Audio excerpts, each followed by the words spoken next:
श्री गणेशाय नमः, श्री सरस्वती नमः, श्री कृष्णाय नमः। देखिए, आज आपको श्रीमद्भागवत महापुराण के छठे स्कंद का 17वां अध्याय श्रवण कराता हूँ। आप प्रेम से मन लगाकर श्रवण कीजिए। चित्रकेतु आकाश में घुमत सिद्धि पाए, हंसी करे जब शंभु के गिरी जा दियो गिराए। श्री सुखदेव जी बोले कि हे राजन, भगवान अनंत जी जिस दिशा में अंतर ध्यान हुए, विद्याधर चित्रकेतु ने उसी ओर को प्रणाम किया और फिर आकाशचारी होकर वह इच्छानुसार विहार करने लगा। उसका बल नहीं घटा था, न उसकी इंद्रियां क्षीण हुई थी। इस कारण लक्ष वर्ष तक वह सरलता से घूमता रहा और वह महायोगी था। इस कारण मुनि व सिद्ध चारण लोग उनकी स्तुति करते थे। कुलाचल पर्वत की गुफा में जहाँ की अनेक संकल्प सिद्ध हो जाते हैं, वहाँ पर यह राजा चित्रकेतु श्री हरि के गुण गाता हुआ विद्याधरों की स्त्रियों के साथ रमण करने लगा। एक समय यह राजा चित्रकेतु भगवान विष्णु जी के दिए हुए दीप्तिमान विमान में आरूढ़ होकर गमन करते करते देखा कि भगवान भूतनाथ शिव जी सिद्ध चारण लोगों से सेवित होकर मुनिजनों की सभा में भगवती पार्वती जी को अंक गोदी में लिए हुए भुजाओं से लिपटाए बैठे हुए हैं। चित्रकेतु श्री महादेव जी को इस प्रकार बैठे देख क्षण भर तक खड़ा रहा और कुभाग्य के वश होकर उनका उपवास करके यह वक्षमान वचन उनसे बोला। इन वचनों को भगवती पार्वती जी ने भी सुना। चित्रकेतु बोला कि जो समस्त लोगों के गुरु, साक्षात धर्म के कहने वाले और शरीरधारियों में प्रधान है, इनका आश्रम देखो। बड़ी सभा के बीच अपनी भार्या को गोदी में चिपटाए हुए बैठे हैं और फिर यही जटाधारी तीव्र तप करने वाले ब्रह्मवादी और इस सभा के पति हैं। कैसा आश्चर्य है कि एक साधारण मनुष्य के समान एक बार ही लाजवीन हो गए हैं कि सभा के बीच में इस प्रकार स्त्री को गोद में लिए बैठे हैं। अहो, साधारण मनुष्य भी एकांत में स्त्री को प्यार व आलिंगन करते हैं, परंतु यह बड़ा भारी व्रत धारण करके भी सभा में किस प्रकार से स्त्री को गोद में लिए बैठे हैं। यहाँ एक शंका होती है। राजा चित्रकेतु अनेक जन्म का ज्ञानी था और सब देवताओं का पूजन करने वाला था। नारद जी का चेला भी था। शेष जी की कृपा चित्रकेतु के ऊपर बहुत थी। वह सर्वसुलभ सुलक्षण युक्त होकर राजा चित्रकेतु जगत के माता पिता शिव पार्वती को देख कर क्यों हंसा? उत्तर इसका यह है कि जैसे राजा बलि ने यज्ञ करके इंद्र का राज्य ले लिया और आप इंद्र हो गया, तब जिस पुण्य के प्रभाव से इंद्रासन पाया था वह पुण्य नष्ट नहीं हुआ, थोड़ा रह गया। इसलिए भगवान ने वामन रूप धर कर इंद्र को राज्य दिया। वैसा ही कर्म चित्रकेतु ने भी किया। विद्याधरों के राज्य का पुण्य नष्ट नहीं हुआ था, परंतु चित्रकेतु मंत्र जप कर विद्याधरों का राजा हुआ। इसलिए भगवान अपनी माया को आज्ञा देकर माया से चित्रकेतु को मोहित करके महादेव जी से द्रोह कराकर राजा चित्रकेतु को नष्ट किया।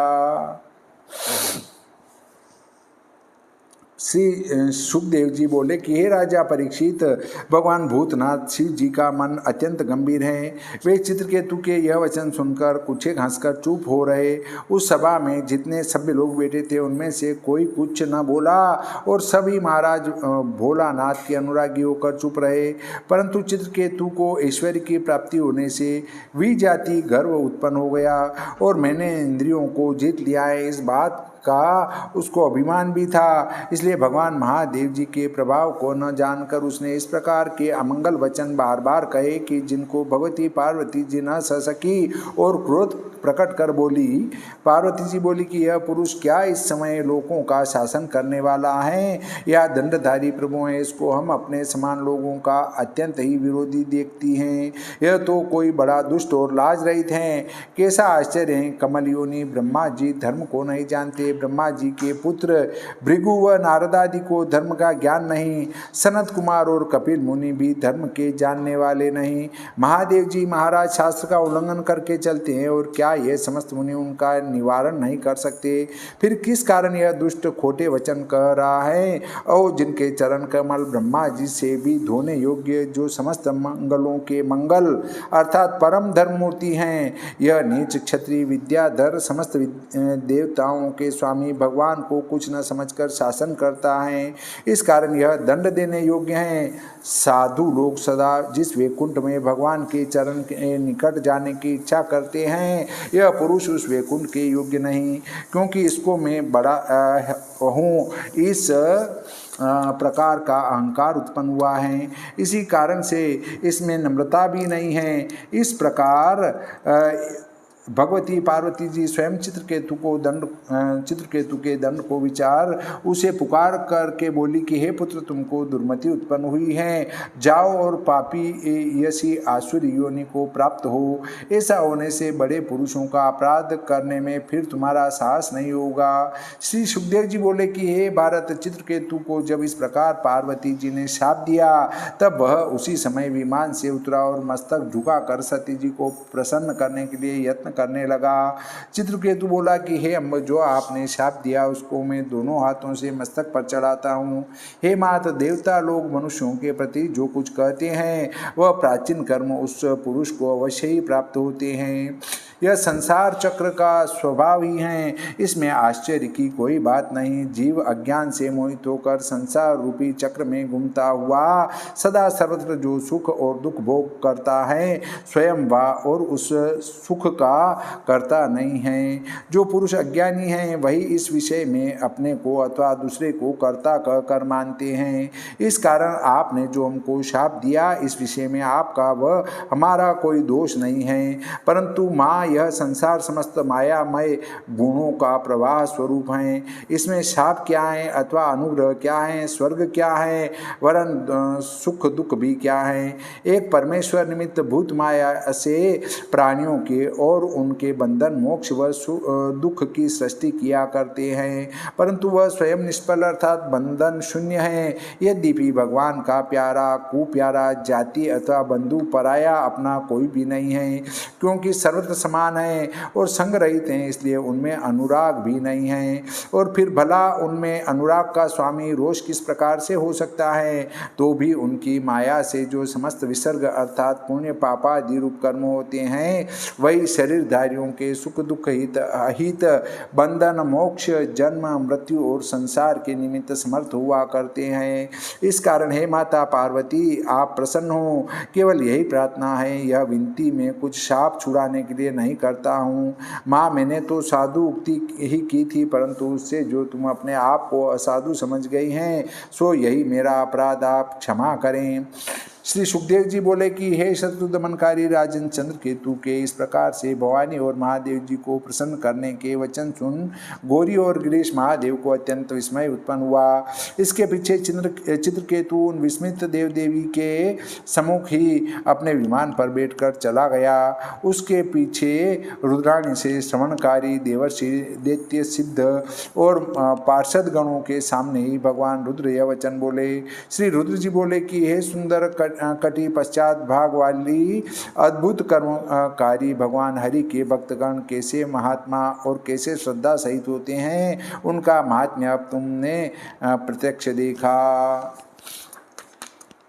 हे भार्ये, जो पुरुष नारायण परायण हैं, वे किसी से भी भय नहीं पाते। स्वर्ग नरक और मुक्ति, इन तीनों को ही वे समता से देखा करते हैं, क्योंकि परमेश्वर की लीला से ही प्राणियों के देह संयोग और उसके द्वंद्व अर्थात सुख दुख जन्म मरण और शाप अनुग्रह हुआ करते हैं।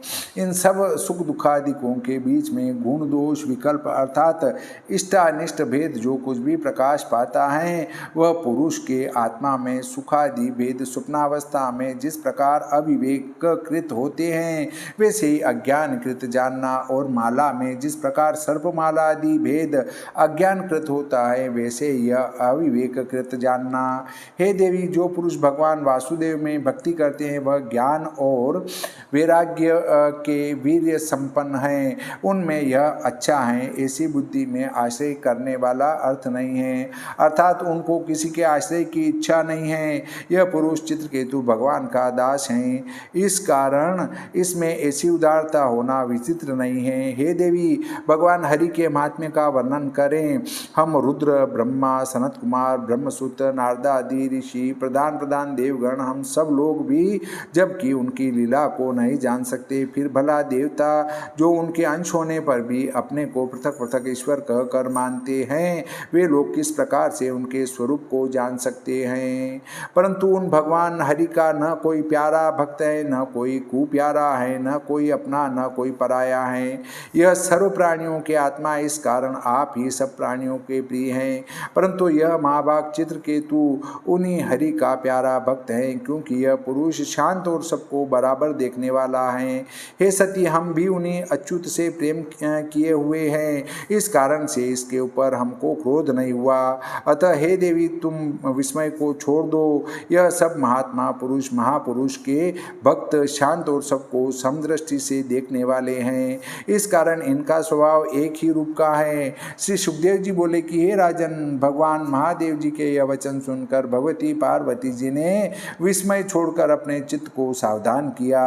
हे महाराज परीक्षित, यद्यपि वह परम भागवत चित्रकेतु भवानी जी को भी शाप दे सकता था, परंतु उसने जो भगवती सती जी का शाप अपने माथे पर चढ़ा लिया, यह उसकी साधुता का लक्षण था। उसके पीछे चित्रकेतु दानव योनि को प्राप्त होकर त्वष्टा के यज्ञ में उत्पन्न हुए और पीछे ज्ञान विज्ञान संपन्न होकर वृत्र इस आख्यायिका के नाम से विख्यात हुए।